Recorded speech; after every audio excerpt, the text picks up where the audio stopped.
Assalamualaikum warahmatullahi wabarakatuh. Di sini saya akan mereview tentang jurnal perhitungan statistika dan parametrics. Di sini saya Muhammad Gibran Arlingga Al-Bukhari, NIM F1E119067. Di sini saya akan menjelaskan tentang jurnal metode dan parametrik untuk analisis hubungan, perilaku, dan pengetahuan masyarakat tentang kode plastik. Pendahuluan. Di Kabupaten Bekasi dan Kota Bekasi yang berlokasi di Provinsi Jawa Barat memiliki jumlah penduduk pada tahun 2010 masing-masing 2.630.000 dan 2.334.000 berdasarkan BPS 2012. Dengan penduduk yang relatif padat, maka beberapa permasalahan sosial ekonomi juga meningkat.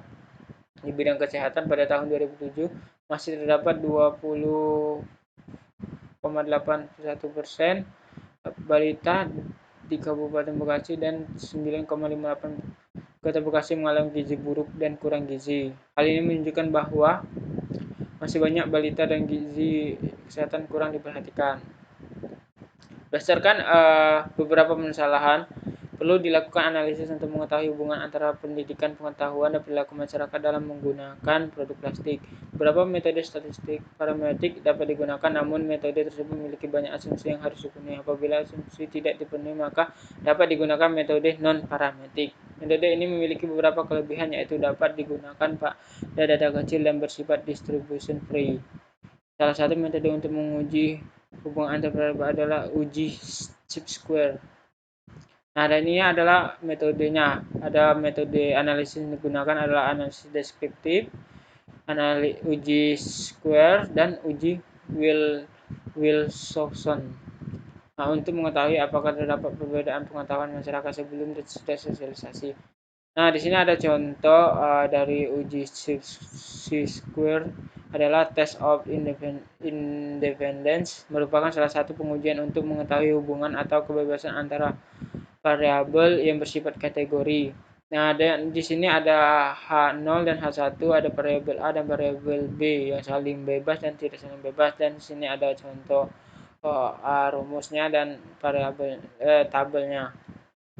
Dapat dilihat ada variabel B1, B2, BJ dan total.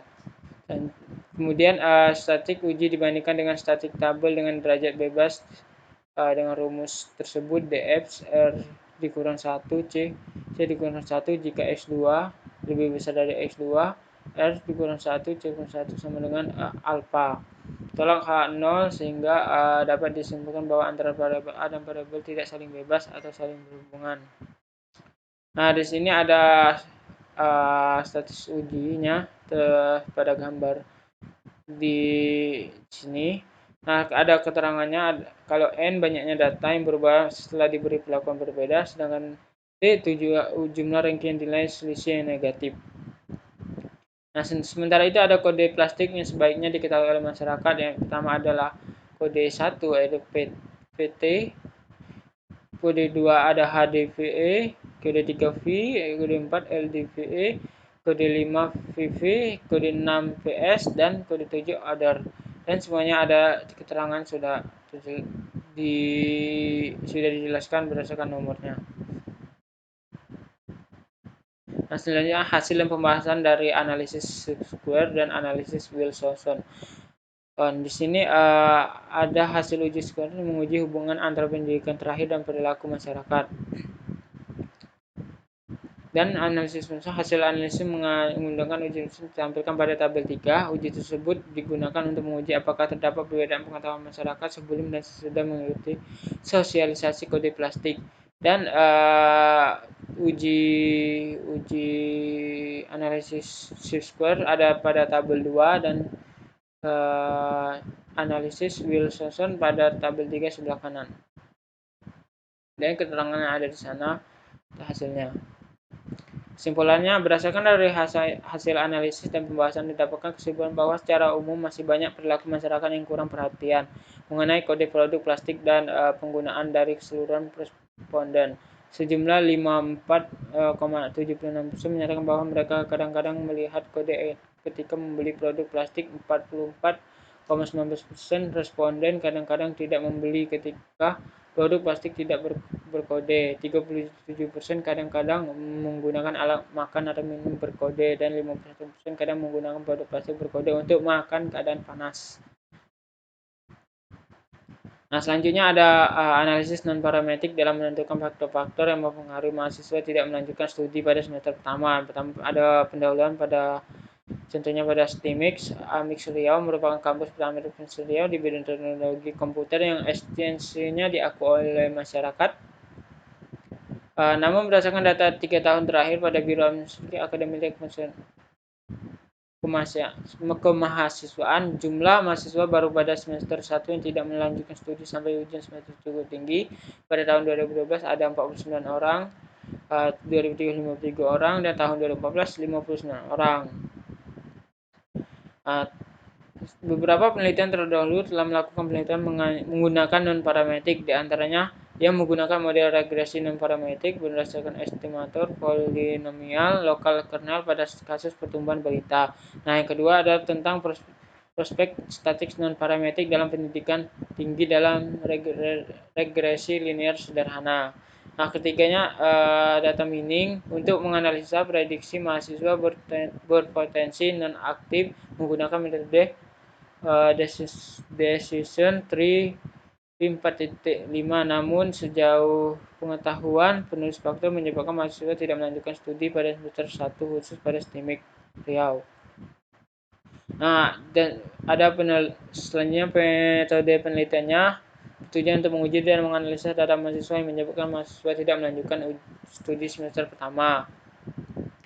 Data yang dikumpulkan terdiri dari data mahasiswa dari database yang sudah ada terekam pada database sistem informasi yang digunakan. Menguji variabel-variabel satu nama lain secara independen. Pengujian dan penambangan data tersebut digunakan statistika package for the social science software atau bisa disingkat SPSS atau pengelolaan dan data statistik. Nah, di sebelah kanan adalah contoh gambar dan gambar pada variabelnya. Selanjutnya pembahasan berdasarkan analisis non-parametrik. Analisis non-parametrik merupakan prosedur analisis statistik yang tidak mengacu pada parameter tertentu. Kedua adalah uji data. Ada beberapa uji data yang dapat dilakukan sebelum ditindaklanjuti pada proses penelitian. Selanjutnya, tiga ada uji normalitas Kolmogorov-Smirnov, yang merupakan pengujian normalitas yang banyak dipakai. Kelebihan dari ujinya adalah sederhana dan tidak menimbulkan perbedaan persepsi di antar pengamat. Terakhir, keempat, regresi non-parametrik dan korelasi Spearman. Ada salah satu teknik analisis data dan statistika yang paling banyak digunakan untuk mengetahui hubungan antar variabel prediktor dengan variabel respon. Selanjutnya pengumpulan data. Pengumpulan data pada penelitian ini dikumpulkan data dari 3 sumber, yaitu dari data mahasiswa yang direkam pada database, data rekapitulasi, dan absensi semester. Nah, yang pertama adalah distribusi data berdasarkan angkatan. Angkatan 2012 merupakan angkatan mahasiswa yang paling banyak, yaitu 37%. Dari total dari mahasiswa yang diolah sebanyak 1000 orang mahasiswa. Nah, dan ini ada tabel dari data angkatannya. Selanjutnya ada distribusi data berdasarkan lanjut studi yang berhenti pada tahun 2012 dan 2014, dan ada pada tabelnya data lanjut studi yang mana telah tertulis pada tabel. Selanjutnya adalah hasil pengujian data. Data diuji dengan uji Kolmogorov untuk mengetahui distribusi data yang telah diseleksi. Nah, untuk data deskripsinya ada pada tabel 5 dan data pengujian secara one sampel Kolmogorov test pada tabel 6. Selanjutnya hasil pengujiannya berdasarkan logika, cakupan logika, nilai bahasa Inggris, dan nilai rata-rata data tersebut sebelum diuji korelasi dalam mencari nilai rata-rata sebagai nilai rata didapat dengan formula. Untuk lebih jelas dapat dilihat pada gambar di samping. Dan ini adalah tabel-tabel hasil pengujian nilai bahasa Inggris, nilai kecakapan logika, dan nilai rata-rata yang data yang didapatkan. rekapitulasi pengujian. Nah, itulah tabel-tabel yang hasil dari pengujian. Nah, penutupnya dalam penelitian ini telah berhasil dilakukan pengujian data dari tahun 2012 sampai 2015 untuk mengetahui faktor menyebabkan mahasiswa tidak melanjutkan studi pada semester pertama. Nah, berdasarkan dari 3 hubungan variabel yang uji bahasa Inggris, pelanjutan studi nilai kecakapan, logika, dan pelanjutan studi nilai rata-rata dengan kewajiban studi. Untuk melanjutkan penelitian ini disarankan untuk mengukur keterkaitan variabel yang lain dengan metode yang sama atau berbeda untuk mendapatkan hasil yang lebih baik dan terukur, dan dapat digunakan sebagai referensi dalam pengambilan keputusan dalam penerimaan mahasiswa baru pada institusi tempat dilakukan penelitian ini. Selanjutnya adalah analisis dampak percepatan jadwal proyek terhadap biaya konstruksi dengan teknik statistika non parametrik. Yaitu dalam artikel ini akan dianalisis faktor-faktor penambahan biaya yang paling sering timbul akibat percepatan durasi proyek konstruksi untuk mendapatkan gambaran tentang dampak percepatan durasi proyek. Data yang dipakai adalah data sekunder hasil penelitian Amalia 2004 di Provinsi Nanggro, Aceh Darussalam, yang dianalisis secara deskripsi tanpa analisis statistik. Oleh karena itu, sebagai contoh penggunaan metode alternatif dalam tulisan teknik statistik non parametrik. Metodenya ada berbagai jenis biaya konstruksi yang naik akibat percepatan dibagi menjadi 7, yaitu perubahan biaya dengan jumlah 14 macam variabel. Yang biaya 7 kategori adalah perubahan penambahan biaya jam kerja, perubahan biaya tenaga kerja, pengadaan alat-alat pertukangan, peningkatan pengawasan, perubahan metode kerja, pemberian bonus, dan pekerjaan subkantor. Nah, sementara 14 macam variabel adalah kategori pertama, yaitu kenaikan biaya yang terdiri dari penambahan jam kerja, upah tenaga kerja, sewa peralatan. Kategori kedua yaitu penambahan tenaga kerja yang terdiri dari upah tenaga kerja dan biaya pengadaan tenaga kerja. Sampai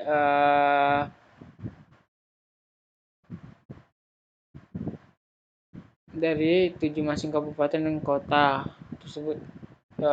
Tabulasi silang square yang digunakan untuk mengujikan apakah proporsi jumlah setiap variabel perubahan biaya akibat percepatan untuk kabupaten atau kota mempunyai proporsi yang sama. Hasil pembahasannya ada pada tabel 1 untuk ranking 1 sampai 5.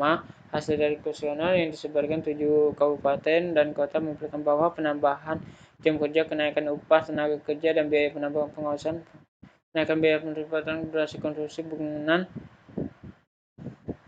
kerja tentu saja akan menambah biaya upah tenaga kerja, sedangkan biaya peralatan tidaklah dominan karena pemakaian alat, terutama alat berat, pada konstruksi bangunan struktur relatif kecil.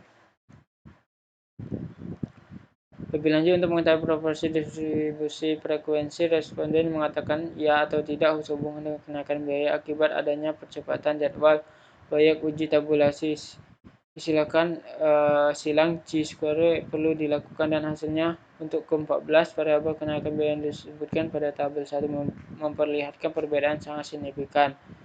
Dan untuk ke-7 kabupaten di kota di Nanggro, Aceh Darussalam, kecuali kenaikan biaya akibat penambahan jam kerja yang pada level signifikan. Hal tersebut berarti dampak proporsi variabel kenaikan biaya sebagai akibat dari percepatan jadwal untuk ke-7 kabupaten dan kota tersebut tidaklah sama dari satu variabel kombinasi variabel di setiap 7 kabupaten.